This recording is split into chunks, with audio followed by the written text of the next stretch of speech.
Assalamualaikum Sobat Tirai Goib, salam jumpa di channel cerita horor. Silahkan subscribe, yang sudah subscribe semoga masuk surga. Kejadian ini terjadi sekitar 10 tahun yang lalu.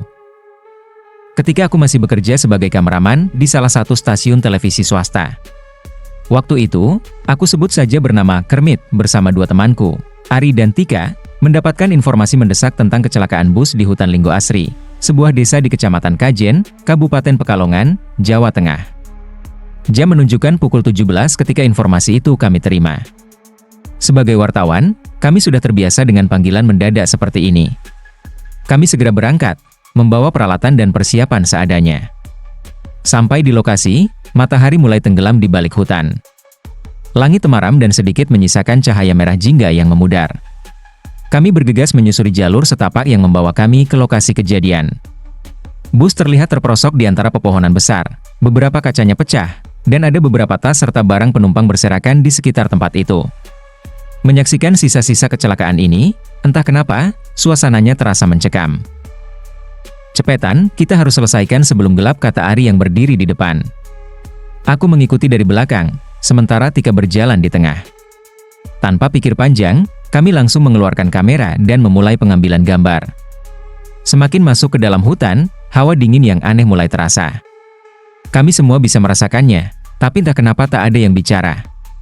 Saat Ari mulai mengambil gambar bus dari sudut lain, tiba-tiba Tika, yang biasanya tangguh dan pemberani, tampak gelisah.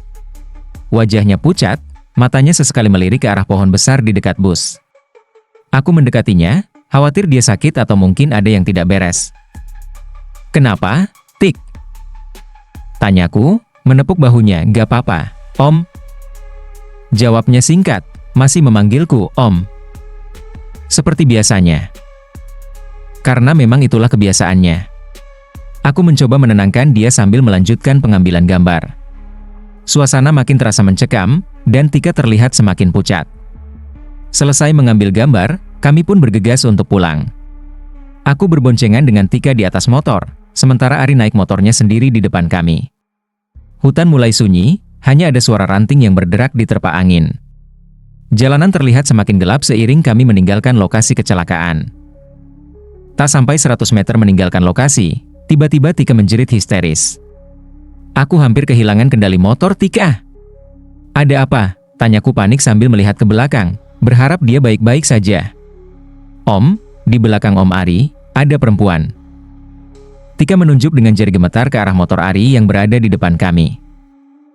Aku menoleh dan terkejut melihat sosok wanita berambut panjang mengenakan pakaian putih duduk diam di jok belakang motor Ari, tepat di belakang punggungnya. Wajah wanita itu tak sepenuhnya terlihat, namun rambut panjangnya yang hitam dan kusut tergerai menutupi sebagian wajahnya. Dia duduk diam, di belakang jok motor seolah-olah memang sedang menumpang di motor itu. Tika, jangan lihat, kita nggak boleh panik. Ucapku, meski suara gemetar keluar tanpa bisa kutahan. Kupegang erat setang motor sambil mempercepat laju motor, berharap bisa segera keluar dari hutan ini. Namun, semakin cepat kami melaju, semakin berat beban yang kurasakan. Seolah-olah ada sesuatu yang ikut menempel di motor kami. Sampai akhirnya kami tiba di alun-alun Kajen dan segera berhenti di masjid yang terletak di tepi jalan. Begitu motor berhenti, Tika melompat turun, terengah-engah dan pucat pasi. Aku menoleh, memastikan bahwa kami benar-benar sendirian. Namun, saat menoleh ke motor Ari, aku masih bisa melihat sosok wanita itu duduk diam di belakang Ari. Namun kini wajahnya jelas terlihat pucat dengan mata sembab seolah habis menangis. Dia menatap lurus ke arahku, bibirnya bergerak seolah mencoba berbicara.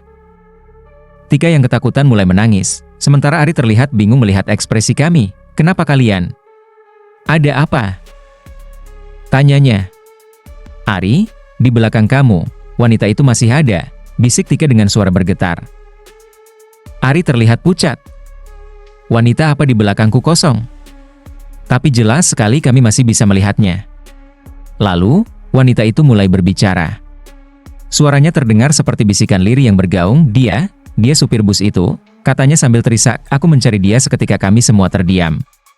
Suasana begitu mencekam. Kami menyadari wanita ini bukanlah orang biasa. Dia adalah arwah yang terjebak, mungkin korban yang mati mengenaskan. Kenapa kamu mencari supir itu? Tanyaku berusaha tegar, meski tubuh gemetar. Wanita itu menunduk, lalu menangis lagi. Aku, hamil, dia yang menghancurkan hidupku. Dia janji menikahi, tapi ternyata sudah punya istri, suaranya terdengar menyayat hati. Aku tak tahu lagi kemana harus pergi. Aku hanya ingin keadilan. Perlahan, wanita itu menghilang. Bayangannya semakin samar hingga akhirnya hanya ada kabut tipis yang menghilang tertiup angin malam. Sambil terengah-engah, kami hanya bisa berdoa, berharap arwahnya tenang. Itu adalah pengalaman yang takkan terlupakan bagi kami bertiga. Setiap kali melewati alun-alun Kajen atau mendengar kabar kecelakaan di sekitar hutan Linggo Asri, bulu kuduk kami selalu berdiri. Teror malam itu menjadi kenangan yang akan selalu menghantui kami. Belakangan kami ketahui hantu wanita itu merupakan korban gantung diri di salah satu pohon besar di hutan Linggo Asri. Dia nekat gantung diri karena dihamili oleh salah seorang supir bis yang sering dia tumpangi. Terima kasih Sobat Tirai Goib yang sudah subscribe, semoga masuk surga.